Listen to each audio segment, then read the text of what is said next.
हमारी न्यूनतम तब होने लग जाती है, सूक्ष्म तब होने लग जाती है, भक्ति में बाधाएं तब उत्पन्न होने लग जाती हैं। भक्ति में बाधा क्या है? भक्ति में बाधा सेवा में बाधा, भक्ति बाधा है। ठाकुर जी के नाम संकीर्तन में बाधा, भक्ति बाधा है। ठाकुर जी के प्रसाद पधराने में कोई बाधा, भक्ति बाधा है। कथा में आकर के मन ना लगना, ये भक्ति बाधाएं हैं। ये सब बाधाएं हैं। जहां भगवत संबंधी कार्य हम पूर्ण ना कर पाए, वो बाधा है भक्ति में। और भक्ति बाधा आती कब? जब व्यक्ति विचार करने लगता है, ये करें कि नहीं करें। वृंदावन गए पोशाक लेने, वो तो 200 की दे रहे हैं, ये 450 लगा रहे हैं। आपने पोशाक में भी विचार कर लिया, जो भाग्या ठाकुर जी के लिए, फिर उसमें विचार मत करो, वो विचार का विषय है ही नहीं। माफ कीजिएगा, मूल्य ज्यादा कम ये होना, ये एक पदार्थ को दर्शाता है। भक्ति में मूल्य ज्यादा कम थोड़ी होता है। अष्ट सखाओं में एक सखा हुए कृष्णदास। कृष्णदास जी का स्वभाव ऐसा था कि उनके नेत्रों को जो भा जाए, तो वो ये नहीं सोचते थे कि ये मुझे भाया है, वो सोचते थे मेरे लाल जी को भा गया है। उनके कानों को कुछ भा जाए स्वर, वो ये नहीं विचार करते थे कि कितना अच्छा है, मुझे बहुत अच्छा लगा, नहीं, मेरे ठाकुर जी को भाया है। हर स्थिति में अपने ठाकुर जी की इच्छा को प्रधानता देते थे। तो ग्रीष्म ऋतु का समय, गर्मी का समय, मन में भाव आया, कृष्णदास जी पौड़े हुए थे लेटे लेटे, तभी गर्मी लगी तो थोड़ा किसी वस्तु से पंखा कर रहे थे, गले में थोड़ी गर्मी लगी तो जलपान किया। उसके बाद विचार किया कोई ऐसा फल खाया जाए जिससे थोड़ी गर्मी शांत हो। तो मन में विचार आया, बोले जरूर ठाकुर जी को गर्मी लग रही है, इसीलिए मुझे गर्मी लग रही है। निकल गए महाराज बाजार में लेने के लिए खरबूज। जैसे ही पहुंचे तो महीने का पहला फल आया था। लेने के लिए जैसे ही पहुंचे, दुकानदार से जाके बोला भैया कितने का लगाया, भाव मोल करो।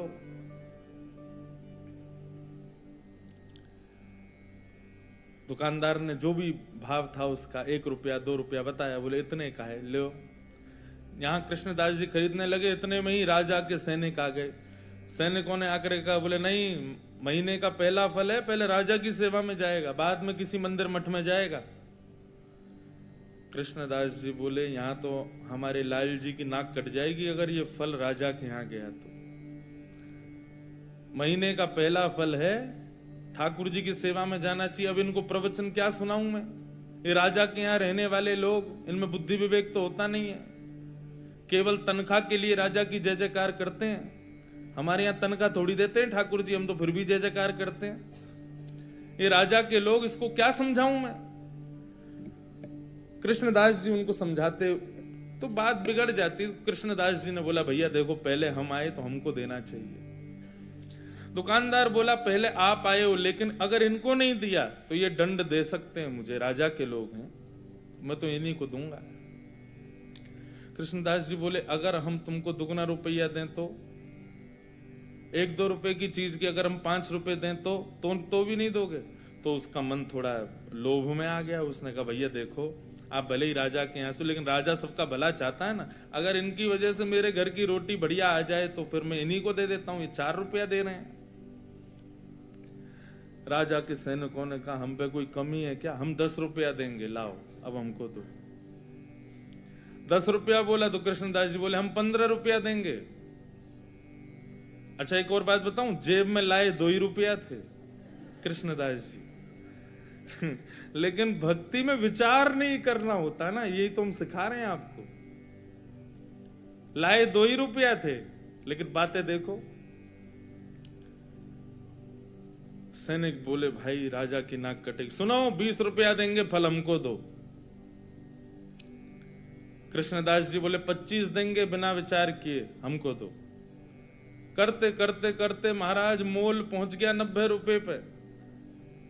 कृष्णदास जी सीधे बोले हम 100 रुपया देंगे, अब तो हमको देना ही पड़ेगा।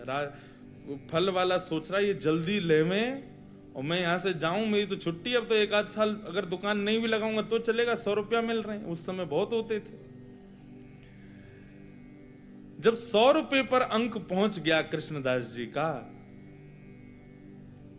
सैनिकों ने बोला कि भाई देखो, हम भले ही मोल भाव तो लगा रहे हैं, अपने राजा की नाक बचाने के लिए रुपया बढ़ाते तो चले गए, लेकिन अगर राजा ने पूछा कि फल कितने का आया और हमने कहा 100 रुपए का, तो राजा तलवार निकाल के सर धर से अलग कर देगा। बोले राज संपत्ति को तुम कुछ सोच ही नहीं रहे हो कि 100 रुपए का फल लाए हो। अंत में राजा के सैनिकों ने हाथ खड़े किए, बोले इन्हीं को दे दो, हमको नहीं चाहिए। दुकानदार बोला लाओ 100 रुपया। कृष्णदास जी बोले देख भाई, तू मोल निकाल के, तू ये फल निकाल के रख दे, बस हम लेके आ रहे हैं, चाहे कैसे भी लाएं लेके आएंगे, लेकिन इसको रख दे। तुरंत गए, ना जाने क्या क्या वस्तुएं सब लगा करके बेच करके 100 रुपए का फल लेकर के गए। ले जा करके जैसे ही रसोई घर में पधराया। अच्छा, हमारे यहां वृंदावन में बंधुओं आज भी एक नियम है, बहुत सावधानी से सुनना। ठाकुर जी के 12-1 बजे मंदिर बंद हो जाते हैं। हम लोगों को ऐसी विचारधारा है कि ठाकुर जी शयन कर रहे हैं, लेकिन नहीं। ये वृंदावन में दोपहर में मंदिर बंद होने का रहस्य शयन करना। ठाकुर जी शयन में नहीं जाते, हमारी आपकी तरह नहीं रोटी खा के पड़ गए। ठाकुर जी गौचारण के लिए जाते हैं उस समय। तो कभी भी आज के बाद वृंदावन में ये हो कि भाई 12 बज गए 1 बजे, तो किसी से ये नहीं कहना ठाकुर जी शयन कर गए। कई लोगों को मैंने देखा 1 बजे मंदिर पर, अब तो बिहारी जी के शयन हो गए। नहीं, शयन रात्रि में होता है। दोपहर में तो ठाकुर जी वनचारण के लिए जाते हैं, वन में गए, गौचारण करने गए। और उसका प्रत्यक्ष प्रमाण यह है कि जब ठाकुर जी का उत्थापन होता है, 4 बजे के आसपास मंदिर खुलते हैं, तब ठाकुर जी का फलों का भोग लगाया जाता है। क्यों? इस भाव से कि ठाकुर जी वन में हैं और भिलनियां भोग लगा रही हैं। वन में कोई पके हुए पदार्थ तो मिलेंगे नहीं, तो इसलिए फल का भोग लगाते हैं। तो आज के बाद कभी भी दोपहर में ठाकुर जी का जब मंदिर बंद हो, तो उस समय भाव क्या है कि ठाकुर जी इस समय वनचारण में, यमुना के तट पर घूमने गए, बांडीर वन गए, गैया चरावे नंद बाबा की।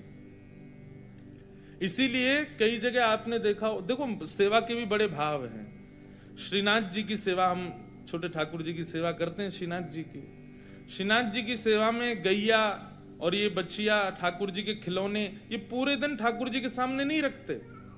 ये केवल तब रखते हैं जब ठाकुर जी का राजभोग हो जाता है। सब लोग इधर देखो, इधर देखो, यहां देखो, कथा सुनो। देखो, समय 3 ही दिन है आपके पास और मेरे पास भी।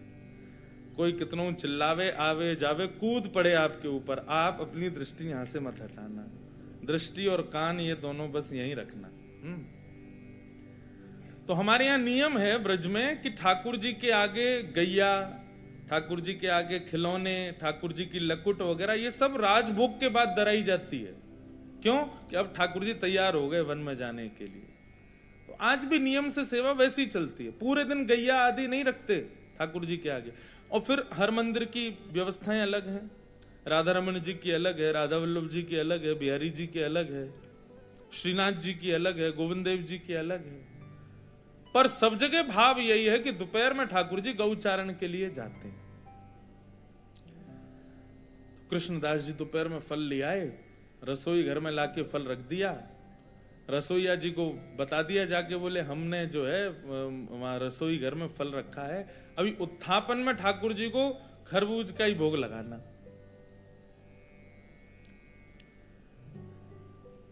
कृष्णदास जी बड़े प्रसन्न थे कि भैया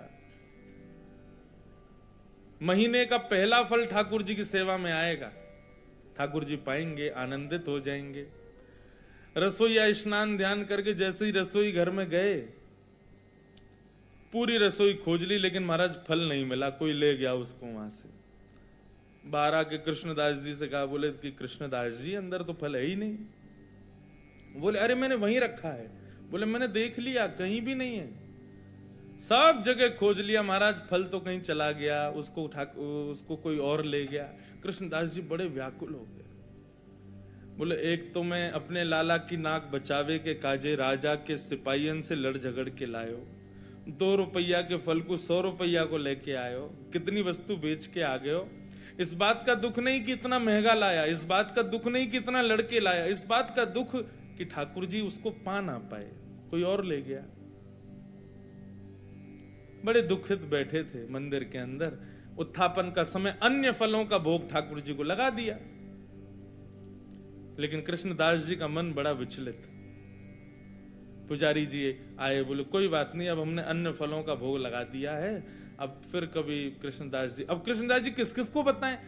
अच्छा एक और बात बंधुओं, जो बात बात पे ये बताए ना, मैं तो ये करके लाया था, मैं तो इतनी मेहनत से लाया था, समझो उसको इस बात से चिंता नहीं कि ठाकुर जी ने धारण नहीं की, उसको इस बात की चिंता कि मैंने मेहनत की थी। कृष्णदास जी को ये चिंता ही नहीं थी कि मैंने कितना श्रम किया, उनको ये चिंता थी ठाकुर जी ने पाया नहीं। रोते रहे, सब समझाते रहे कृष्णदास जी को। उत्थापन का भोग जब अनोसर हुआ और पुजारी जी ने बाहर आकर के जैसे ही कपाट खोलने की घोषणा की, सब दर्शनार्थी खड़े हो गए। कृष्णदास जी के भी नेत्र लाल पड़े थे। जैसे ही कपाट खुले तो क्या पाया, ठाकुर जी के उर्ध बाहु के ऊपर वही फल रखा जाता जो कृष्णदास जी लेकर के आए थे।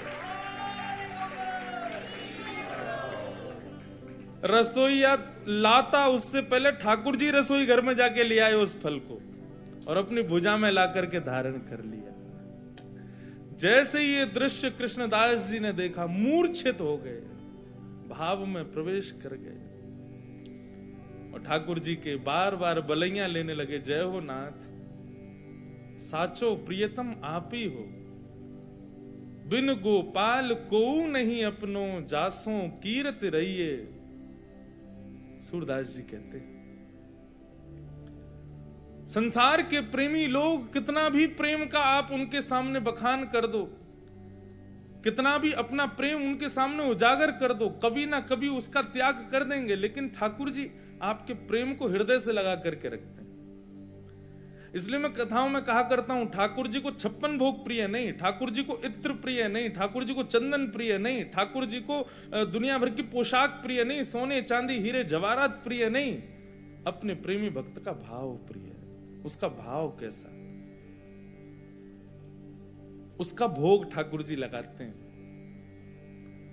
56 भोग है, इससे ठाकुर जी को कोई अभिप्राय नहीं। इसलिए भैया भक्ति का पहला सूत्र अपना लीजिए कि भक्ति विचार का विषय नहीं है, विचार नहीं करना है। आप विचार मत करो, बस जो करना भाव मन में आ गया बस कर दो, ठाकुर जी सब संभाल लेंगे। ये विचार उत्पन्न होना और फिर स्वयं को उसके ना योग्य मान करके उस क्रिया को ना करना, ये ठाकुर जी की परीक्षा है। पहले तो आपके हृदय में ऐसा विचार उत्पन्न करा देंगे कि ऐसा ऐसा मुझे उत्सव करना है ठाकुर जी का, और फिर बाद में आप सोचो अरे हम पर धन तो है ही नहीं, हम तो कर ही नहीं पाएंगे। आप जैसे ही उस भाव से पीछे हटे, ठाकुर जी आपको परीक्षा में फेल कर देंगे। फेल क्यों?